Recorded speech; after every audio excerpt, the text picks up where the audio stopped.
فاعلم أنه لا إله إلا الله واستغفر لذنبك وللمؤمنين والمؤمنات والله يعلم متقلبكم ومثواكم. بسم الله الرحمن الرحيم. الحمد لله رب العالمين، والصلاة والسلام على سيدنا وحبيبنا محمد وعلى آله وأصحابه أجمعين. خۆشەویستانم ئیماندارانی ئازیز، لە خزمەت سوورەتی محەممەد دابووین صلى الله عليه وسلم. ئاەتی 19 ئەو ئاەتەی کە خوای پەروەردگار کۆمەڵە دەرسی گەورەمان تەنها لە یەک ئاەتە، لە ئاەتی ژمارە 19 سوورەتی محەممەدا صلى الله عليه وسلم پێدەبەخشێ و هەموو ڕۆژێ ضرورە دووبارەی بکەینەوە کە پەروەردگارمان سبحانه وتعالى دەفەرمێ فاعلم أنه لا إله إلا الله واستغفر لذنبك وللمؤمنين والمؤمنات. لدرسكاني رابردودا لخزمت مانای فاعلم أنه لا إله إلا الله دابوين. بۆچی خوای پەروەردگار بە پێغەمبەری خاتەم صلى الله عليه وسلم و بە یەک بەیەکی ئێمەی ئیماندار تا قیامەت دەفەرمێ ئاگادار بە ئەم ئیعلەمە بەڕێزان بزانن بەمانای بزانە نییە، چونکە پێغەمبەر صلى الله عليه وسلم کە وحی خوا ڕادەگەیەنێ قابلە گومانی لەوە نیە. تۆ ئیماندار گومانت لە بوونی لا إله إلا الله دا نییە کە هیچ پەرستراوێک لە کەون و کائیناتە نییە و نابێ شایانی پەرستن بێت جگەل لە ذاتی الله سبحانه وتعالى کە خالقی هەموو شتێکە. الله خالق كل شيء وغيري ئەو هیچ شتێکی بەدەست نییە. چاوی مێشولەیەکی پێ دروست ناکرێ، باڵی مێشێکی پێ دروست ناکرێ و کەم تریش لەوە.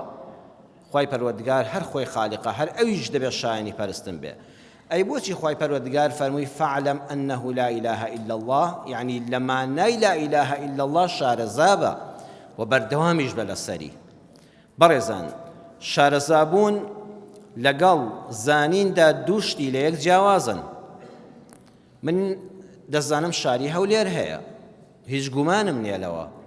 هاتووشمە ناویەوە، بەڵام ئایا شارەزام لە شاری هەولێردا بە بێگومان نەخێت؟ شارەزا ئەو کەسەیە هەموو فەرمانگەکان دەزانێ، هەموو شەقامەکان شارەزایە، هەموو بنکە سەرەکیەکانی دەزانێ و دەتوانێت لە چه شەقامێکەوە زووترین ڕێگا بدۆزێتەوە بۆی بگا بە شەقامێکی تر، بە گەڕەکێکی تر. ئەوە شارەزابوونە. ئەینا هەمومان دەزانین شاری هەولێر هەیە، بەڵام ئەوە شارەزابوون نییە، ئەوە زانینە. خوا دەفەرمێ هەر ئەوەندەی بزانی لا إله إلا الله کافی نییە، چونکە مشریکینیش ئەو ئیمانیان هەبوو. کاتێک کە لیان دەپرسرا ئەرێ کێ ئەرز و ئاسمانی دروست کردووە، یەکسەر بەبێ ڕاوەستان دەیانگوت ئەڵڵا. ئەوانەی بت لە ماڵەکانیاندا بوو، لەسەر بتەکان خۆیان بەکوژ دەدا، دژایەتی محەممەدیان دەکرد صلى الله عليه وسلم. ئەو بتپەرستانەش بەڕێزان دەیانگوت ئەڵڵا هەیە، بەڵام لەگەڵ ئەو ئەڵڵایەدا بتێکیان دەپەرست، هاواری شتێکی کەیان دەکرد. بۆیە خوا فەرمووی ئەو عەقیدەی ئێوە نابێ عەقیدەیەکی بیستراوە بێ. شارەزا بن بەڕێزان لە دینەکەتان، عەقیدە دەبێ مەبدەء بێ. خۆت شارەزای بی، تەواو ڕۆژ چووبی لە ناویدا، نەوەڵڵا من باوکم بیستوێتی وتیت لا إله إلا الله، منیش وا دەڵێم ئەی مانای چییە؟ وەڵڵا هەر ناشزانم. بۆیە سێ بنەڕەت هەن، سێ کۆڵەکە هەن بۆ لا إله إلا الله. بەبێ ئەمانە ئیمانەکەت لەق دەبێ. یەکەمیان أن تؤمن أن لهذا الكون خالقا واحدا، لە ناخی دڵەوە بڕوا دوابێ،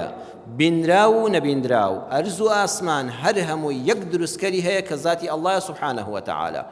مسقالە زەڕە و زۆر زۆر کەمتر، ئەلکترۆن و نیوترۆن و پرۆتۆنێک، گەردیلەیەک، ناوکی گەردێک، هیچی بەبێ ئیزنی الله دروست نەبووە و بوونی ڕێکەوت و سروشت ئەسڵ و ئەساسی نییە، بوونی بیردۆزی پەرەسەندنی داروینی ئەسڵ و ئەساسی نییە، درۆیە بەدەم عیلمەوە. خوای پەروەردگار هەر هەمووی لە نەبوونەوە دروست کردووە. خوا خۆی چۆنە ئەوە عەقڵی تۆ بڕیار نادا و ناشتوانێت دەرکی پێ بکە، بۆ چونکە تۆ مەخلووقی، دەتوانی بیر لە مەخلووق بکەیەوە، بەڵام کاتێک لە سنووری خۆت دەرچووی بتەوێت بیر لە خالق بکەیەوە، ئالەو شوێنەدا سنووری تۆ تەواو دەبێت. وە لە سنووری مەخلووقە بیرت ئازادە، بەڵام کە لە مەخلووقێتی خۆت دەرچووی ویستت بزانی ئەڵڵایە، ئەوە دەبێت لە قورئانەوە. قورئان چی فەرمووە لەبارەی خواوە؟ ئیتر تەسلیم بە. ئیلاهێک هەیە پەرستراوێک هەیە خالقی ئەرز و ئاسمان و دەیە دیار و نادیار و بینرا و نەبینراوە. دوو هو المسير لكل شؤونه خوای پەروەردگاریش کە ئێمەی دروست کردووە هەر ئەوا وێڵی نەکردوین. وهو الذي في السماء إله باقي آياتك چیە؟ وفي الأرض إله. ئێستا بیری علمانی تونڕە و دەڵێ خوا هەیە، کەس ناتوانێت خوا هێڵی سوورە، کەس ناوێ باسی خوا بکە، بەڵام خوا بەس لە ئاسمانەیە، لەسەر زەویدا مافیەوەی نە شەریعەتەکەی حاکم بێ. ئاو مشکیلەکە لەوێدایە. عەقیدەی ڕچەسپا ئەوەیە دەڵێ خوا لە ئاسمانیش هەر ئەڵڵا هەر خوایە، لەسەر زەویش هەر خوایە. شەریعەتەکەشی تاکە شەریعەتە کە دەبێ حتا قیامەت هەر ئەوە ڕاست و دروستە، نابێ هیچ گومانت لەسەر ئەوە هەبێ. ئەوە عەقیدەی چەسپاوی ئیماندارانە بەڕێزان. سێمیان وهو المستحق للعبادة. ئەگەر ئەوە ناسیت وەڵام من بەس خوا دەناسم، دەزانم خوا ئەرحەم الراحیمینە، بەهەشتی دۆزەخی هەیە، بەس وەڵی حەزم لە نوێشکردن نییە، حەزم لە ڕۆژوگرتن نییە. نە، ئەبێ یەقینیشت هەبێ بەڕاستی ئەو خوا شایەنی پەرستنیشە، شایەنی پەرستنە، بێوەفاییە بەرامبەر بە ئەڵڵا. خوا بەڕێزان هەر یەکێک لە ئێمە هەم خۆمان بە مقەسیر دەزانین. بەڕاستی من لە خۆمەوە دڵنیام ئێوەی خۆشەویست و ئازیزیشم کە ئینسانی زۆر بەڕێزن، یەکێک لە ئێوە نییە خۆی بە کەم تەرخەم نەزانێ بەرامبەر بە دایک و باوکی، وانە هەر یەکێک لە ئێمە خۆزگە دەخوازین وەفاداریمان بنواندایە بەرامبەر بە دایک و باوکمان، حەقێکمان بدایەوە کە دڵنیام هیچمان پێمان نەدراوەتەوە. ئەو بەس دایک و باوکمانن. اینجا هاوڕێی وامان هەیە لە تنگانەدا فریامان کەوتووە، دایما تۆی خۆشەویستم، تۆی وەفادار، دەڵێ ئای خۆزگە ڕۆژێک لە خۆشیەکانی فڵان کەسا بەشداریم کردایە کە لەو تنگانەدا دەستی گرتم، وانە بە دڵنیاییەوە ئەی ئەو خوایەی کە هەرچی هەتەونی تا هەموویە خوایە، تو خوا مستحقی ئەوە نیە ئەو پەڕی بێوەفایی نە عیبادەتی بۆ نەکەی، ئەمرەکانی جێبەجێ نەکەی. یعنی کەسێک دایک و باوکی بڵێ ڕۆڵی جام چۆ بۆ فڵان شوێن، بڵێ وەڵای ناچم، هەموومان پێ دەڵێن کورە خوا وەرە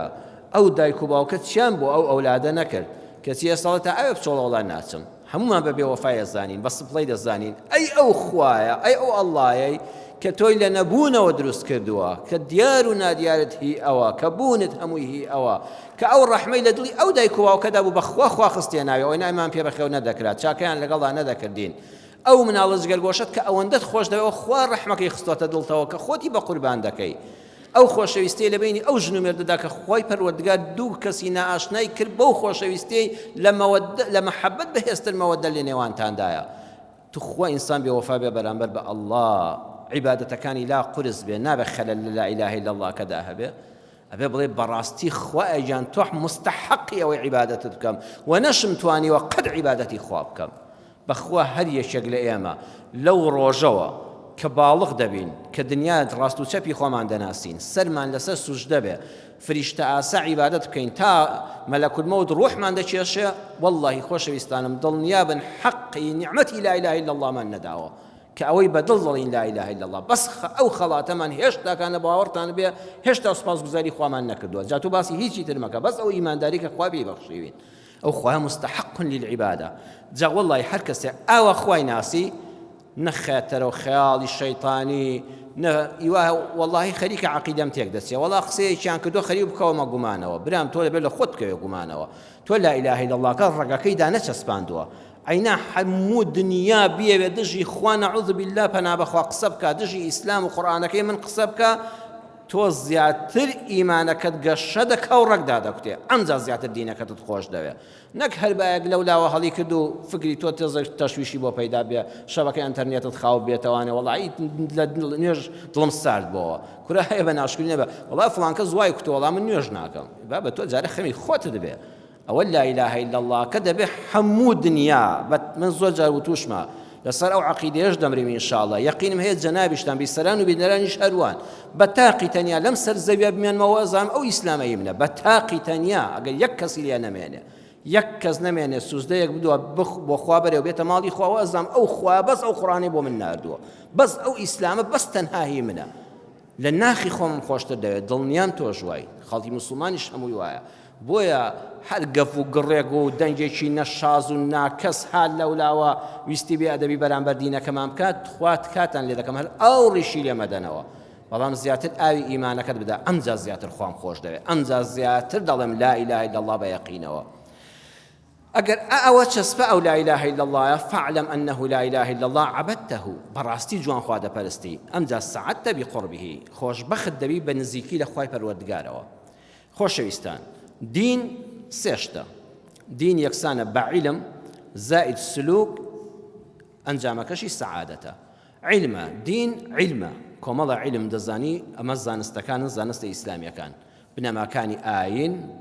ڕوکنەکانی ئاین، ڕوکنەکانی ئیسلام، ئەمانە هەمووی فێر دەبی، قورئان و سونە شارەزا دەبی، ئەقوالی شەریعەت زانان و فوقەها شارەزا دەبی بۆی عیبادەتەکانت جوان بکەی، ئەمە علمە. پاشان سلوکمان هەیە، وەکو چۆن کەسێک شۆفێری دەخوێنێ لە نەزەری هەموو خوێندومانە، ئەمە ئەگە هەر لەسەر نەزەری بیزانی باوەڕکە لەسەر شەقام ناتوانانی دوو هەنگاو بڕۆی، ئەبێ بیکەی بە عەمەل. ئەمەی لە نەزەری خوێندوتە لە شۆفێریدا بەکاری بێنی. کەسێک سەربازی دەخوێنێ،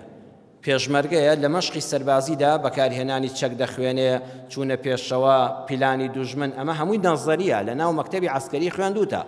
بەڵام ئەو کوڕێ لە مەیدانی شەڕا بەکاری بێنێ، ئەمەی کە لە مێشکتایە خوێندوتە بزانی چۆن خۆ لە دوژمن دەپارێزی، چۆن پیلانەکانی دوژمن دەشکێنی، چۆن دەچیتە پێشەوە، چۆن پارێزگاری لە خۆت دەکەی. ئەوە قائیدی عەسکەری، ئەوە پێڵەن فەرماندەی سەرکەوتووی سەربازی، ئەوەی لە مەشقا خوێندوویەتی لە مەیدانە جێبەجێ دەکات. ئەمە ئەم عیبادەتەی ئێمە ژوایە. زانیاریە شەرعیەکانمان کە بوون بە عەمەل لە ژیانی کردەوەمان پێکرد دەبێتە سەعادەت. هەز بە بەختەوەریەک دەکەی، بڕواتان هەبێ فەقیریش بێ، ئازانی کەس لە ژیانە لە تۆ خۆشبەختتر نییە، کەس وا ئەزانی لە ژیانە لە تۆ خۆشبەختتر نییە. بەڵام بەڕێزان، ئەو زانینەی کە عەرزم کردن لەگەڵ شارەزابوونە دووشتی لێک جیاوازن. ئێمە زۆر جار فەرموودەی پێغەمبەر صلی الله علیه وسلم فێر دەبین، زۆر جار ئاەتی قورئان فێر دەبین.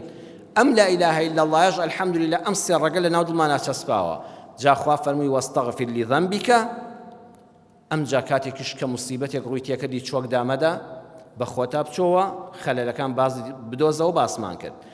یەکسەر لە دوای ئەوە چی دەفەرمێ؟ وەستەغفر لذەنبیک لێ چی؟ وللمؤمنین والمؤمنات. کەسێکی خۆپەرست نەبی ئەی ئیماندار، بەس خۆتت لەبیر بێ، خوا بەس لە گوناهی خۆم خۆش بە، ناناوا نەبی، یەکسەر خوا ئاگادارمان دەکاتەوە. سوبحان الله، ئەم قورئانت چەند وردە، هەمووی تێکەڵکێشی یەکە. یەکسەر کە داوای لێخۆشبوونت بۆ خۆت کرد بڵێ یا ڕەبی خوا لە هەرچی پیاوی ئیمانداری شەخۆش بی. یەکسەر بڵێ یا ڕەبی خوا لە هەرچی ئافرەتی ئیمانداری شەخۆش بی. یعنی هەموو پیاوانی ئیماندار لە بازنەی ئیمانە برای خۆ من، والله هەرچی ئافرەتە لەم سەرزەویەدا دەبێت بە چاوی خوشکایەتەکەی خۆت سەیریکەی، خوا لە هەمویان خۆش بی. واستغفر لذنبك وللمؤمنين والمؤمنات، يا ربي خوا ليان خۆش بی. دوعایش معنایشکەی واستغفر للمؤمنين والمؤمنات یعنی چی؟ یا ربی خوا چۆن کێشەی من چارەسەر دەکەی، خوایەک هەر کەسێک لە ئیماندارانی ئومەتی محەممەد صلی الله عليه وسلم لە هەر شوێنێکی ئەم سەرزەویەدان کێشیان هەیە، خوایە کێشەکەیان بۆ چارەسەرکەی.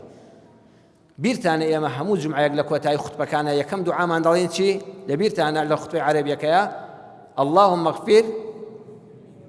هەموو جمعەیەک لەوەتی تۆ خوتبە دەخێ ئەوەیە اللهم اغفر للمؤمنين والمؤمنات، لە هەموو دوعایەک گەورەترە. بۆیە هەموو خوتبەیەکی عەرەبی لە کۆتایی خوتبەکانە بەوە دەست پێ دەکات اللهم اغفر للمؤمنين والمؤمنات، ئەوە فەرمانی خوایە.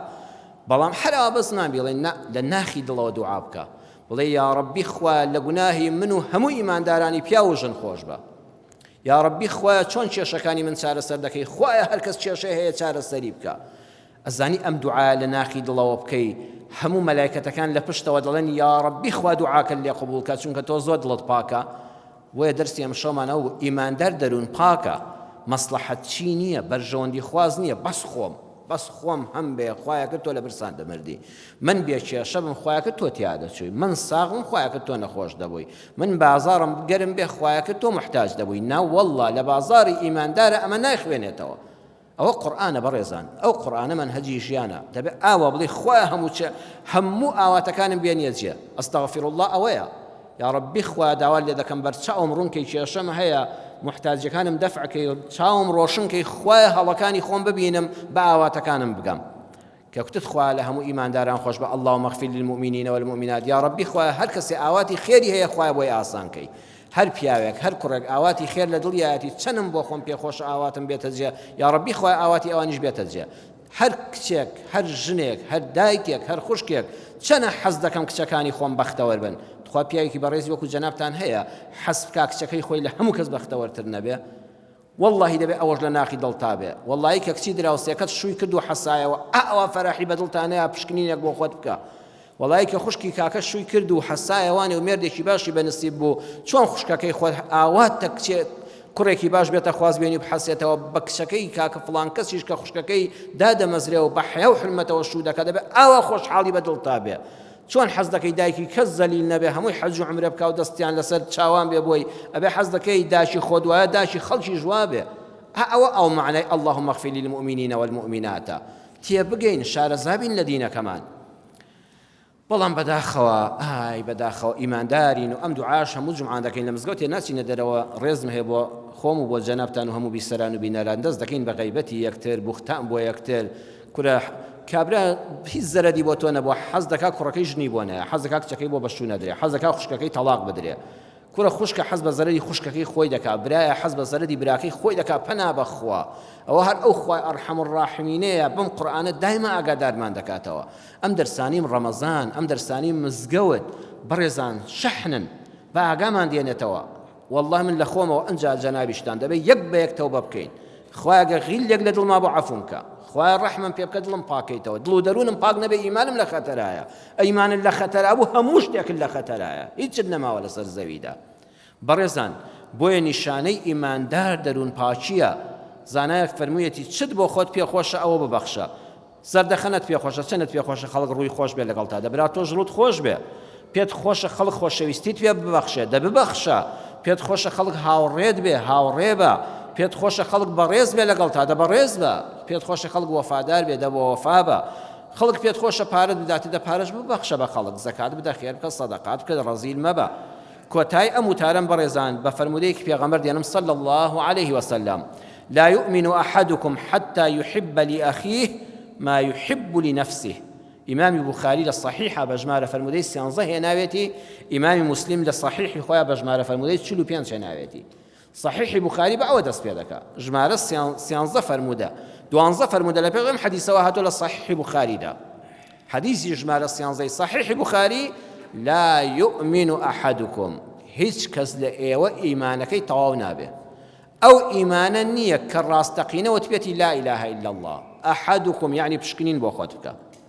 حديث كان بيغمبر صلى الله عليه وسلم حديث صحيح كان چونك لوحي خواوة جيراون چند شوكن لكلمة دا وردن لكلمة دا چند برمانان أحدكم يقبى يكتان يقبى يك ما بشكنين يقبى ناخد لو دروني خود بك كز دلي كز ناخوينة وخود شاك دزاني تشيلي لدايا خواي پروردگار دزاني وخود إيمان التواو نابي ضل نيابة بقصي في غمبر صلى الله عليه وسلم حتى تأمبلي نبري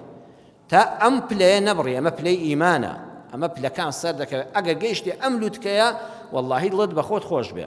والله ضلت بخوت خوش بي وابزانا بهشتي خواد بردوتوا بوخوا أم دنياش ضلت بهشتا كي حتى يحب بيت خوش بي لأخيه بوبراي وخشك إيمان دارت ما يحب لنفسه لويك بوخوت بيت خوشا وكو حافظي ابن حجر فتح الباري لمجلدية كذا فرمي أم حديثة أوشي لدوت شد بو خوشت بي ناخوشة واجب بو خلق بي ناخوش بي وهمو إيمان داران بي ناخوش بي جابر رزاني شد الله يسأل عن الجناب بلي وإمام السلام قرصة يعني وام لي بي هر تشيشتي أخوان بيم خوشة خلقي شي بي لچاكا هر تشي بو خوم رقم ليتي حسب كم خلقيش توشينه بي قرصة بو كسيك صفتي تدانه بي يكم يعني خواناسي بحق نبي چونکە ئێمە دەزانین یەکێک لە ناوەکانی خوای پەروەردگار الفەقیر یان الغەنیە خوا ئەوەندە دەوڵەمەندی ڕاستەقینە بەس ئەڵڵایە واللهی بەڕێزان هەرچی خۆشیە خوا بە من و بە تۆی داوە دوا مرۆڤی سەر ئەم زەویە هەیبێ هیچ لە خەزیێنەی خوا کەم دەبێتەوە هیچ لە من و تۆش کەم دەبێتەوە نەبەخوا ئیتخوا من ئەو خوایە خەزیێنەکان هەمووی هی خۆی بێ هیچ چیز نە لە خوا کەم ببێتەوە نە لە خەزیێنەی خوا کەم ببێتەوە نە لە من کەم ببێتەوە تو خوا حەیف نییە حەسب بکەم هەموو کەس دەوڵەمەند نەبێ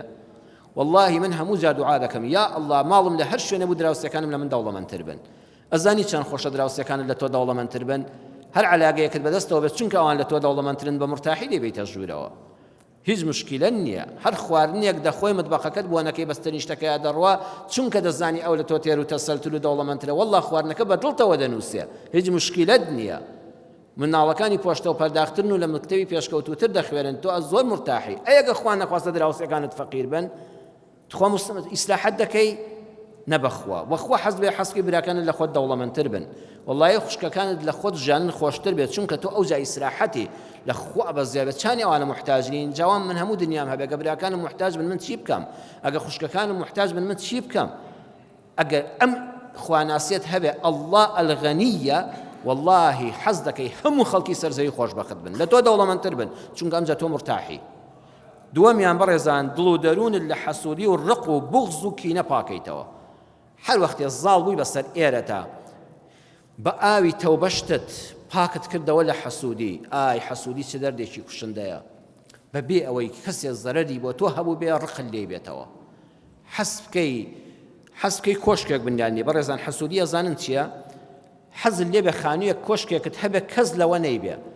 بەڵام وابزانی لەم سەرزەوێدا یەک شوێن نییە ئەم کۆشکەی تۆی لێ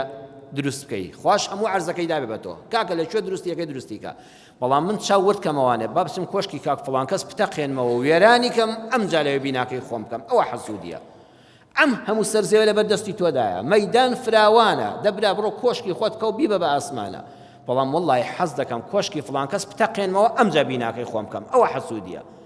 چاول لەوە بێ هەتا ماڵی تۆ وێران نەکەم ماڵی من دروست نابێت نەوەڵڵا برا ماڵی تۆش دروست دەبێت ماڵی منیش دروست دەبێت جێ هەمووشمان لەسەر زەویدا دەبێتەوە ئەگەر ئەمەد لە ناخی خۆتا پاک کردەوە برام با بوونی من لەسەر ڕوخاندنی تۆ نەبێ والله ئەو کاتە حەز دەکەی هەموو کەس هەبوو بێ هەموو خۆشیەکانی تۆ بۆ خەڵکیش بن سێمیان عاقڵ و ژیر و دووربین ئینسانی عاقڵ و ژیر و دووربین حەز بە چاکەی خەڵک دەکا چەند خۆشە من حەز بکەم کوڕەکەی تۆ کوڕێکی باش بێ لە مەکتەب سەرکەوتوو بێ لە بازاڕە ئەمین بێ دەست پاک بێ لە کۆڵانە چاوپاک و دەست پاک و ئەمین بێ چەند ناڕەحەتە خەڵکێکوە کوڕی فڵان کەس یەکەم بۆ چۆن کوڕەکەی من لەعین دەرنەچوو برام یەقینت هەبێت دووربین بە چێ دەڵە ڕۆژێ ئەو کوڕە نابێتە زاوای تۆ هیچ دوور نییە هەر لەوە خۆت بیرت بە حەیەتی لەوە نەکردوێتەوە لە زانکۆ کچەکەی تۆ لەگەڵ ئەو کوڕای یەکتر بناسیو بێتە خوازبێنی بێتە کوڕی ماڵت جاچانیە زاواکەت کوڕێکی چاکە خۆ زاوا کوڕی یەکەمی ماڵە بەخوا بەقەدەر کوڕەکەت دەبێت زیاتر حەزکەی زاواکەت پیاو بێت چونکە کچەکەت خۆشبەختی بە زاواکەتەوەیە ئەوە کچی فڵان کەسە ئەو محەجەبەیە کە لەسەر حیجابەکەش و عەبایەکیشی بەسەریاداوە ئەوەندە پۆشتە و پەرداخە ئەوەندە مؤدەب و ڕێک و پێکە تۆمەتی بۆ دروست مەکە شتێکی مەخەپا بڵێ یا ڕەبی خوا لێت بە زیاد بێ یەقینت هەبێت دوور بڕوانە ڕۆژی ئەوە لەوانەیە بووکی ماڵت بێ ئاخە بووکەکەت کچتە وەکو کچەکەت دەستنوێژ لێی ناشکە دوور بڕوانە فڵان کەس لە خوا بە زیاد بێ هەیەتی والله لەوە چە من ئەمڕۆ گەهەشم بێ بەیانی محتاج بم خوایە فڵان کەسی دراوسێم فڵان کەسی خزمم فڵان کەسی هاوڕێم هەیبێ چونکە تێ ڕادەبینم ئەگەر ڕۆژ محتاج بم چم دەستم بگرێ ئەها لەمڕۆ مەبینە دووربین بە کەسی عاقڵ و ژیر و دووربین زۆری پێخۆشە خەڵک هەر هەموو هەبوو بێ هەمووی ساغ و تەندروست بێ جەنابەت کێڵگەیەکت هەبێ لە تەنیژ مڵکی کەسێکەوە ئەبێ حەز بکەی کرم و حەشەرات و ڤایرۆسات بچێ لە کێڵگەکەی ئەودا لە گەنمەکەیدا لە تەماتەکەیدا لە خیارەکەیدا لە هەر سەوزەواتی و باخەکەیدا ناوەڵڵا ئەبێ بڵێ خوا بیپارێزی چونکە کە هاتە باخی ئەوە دێتە باخی تۆشەوە دڵنیابە لەوە دەپەڕێتەوە بۆ تۆش بەقەدەر ئەوەی حەز دەکەی باخ و مەزرعی خۆت جوان و ڕێک و پێک و دوور لە ئافات بێ ئەبێ بە هەمان شێوەش حەز بکەی مەزرعەکەی تەنیشتیشت خوا لە ئافات لایدا چونکە کە ڤایرۆس و میکرۆبەکان گەیشتنە باخەکەی ئەو دەگاتە باخەکەی تۆش بۆیە ژیر بیر دەکاتەوە مەسلحەتی خەڵک لە پێ وەکوی من وایە زەرەری خەڵک ڕۆژە دەگاتە من کاکە خەڵک گیرفانی بەتاڵ بوو والله تۆ لە ماڵەکەی خۆتە ئەمین مەبێت زیل لێ بکە بەڵێ هەر کەسێک عاقڵ و ژیر و دووربین بێ بە دڵنیاییەوە حەز دەکات هەموو مرۆڤایەتی لە خۆشبەختیدا بێ کەسان نزیکەکانی دراوسەکانی هاوڕێکانی دۆستەکانی لەویان زۆرتر هەبێ نەکەمتر هەبێ ئەوە فەزلی خوای پەروەردگارە و داواکارم لە خوای پەروەردگار یا ئەرحەم الراحمین بە گەورەی خۆی ڕەحم بە حاڵی هەموو لایەکمان بکەی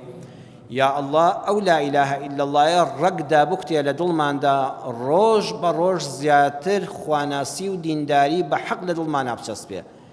یا ربی خوای پەروەردگار بە ڕەحمی خۆت یا ئەرحەم الراحمین ڕەحممان پێ بکەی لەسەر ئەو لا ئیلاهە ئیلا اللهە بژین لەسەری بمرین دوا و شەمان کە لە دنیا دەردەچین لا ئیلاهە ئیلا الله محەممەد ڕەسوول الله بێ ئەوانەی نەخۆشن یا الله شیفای بەخێریان بۆ بنێری ئەوانەی دڵبەخەم و گرفتارن یا ربی خوا دەرگای ڕەحمەتی خۆت لە هەموو لایەکمان بکەیەوە آمین آمین والحمد لله رب العالمين فاعلم أنه لا إله إلا الله واستغفر لذنبك وللمؤمنين والمؤمنات والله يعلم متقلبكم ومثواكم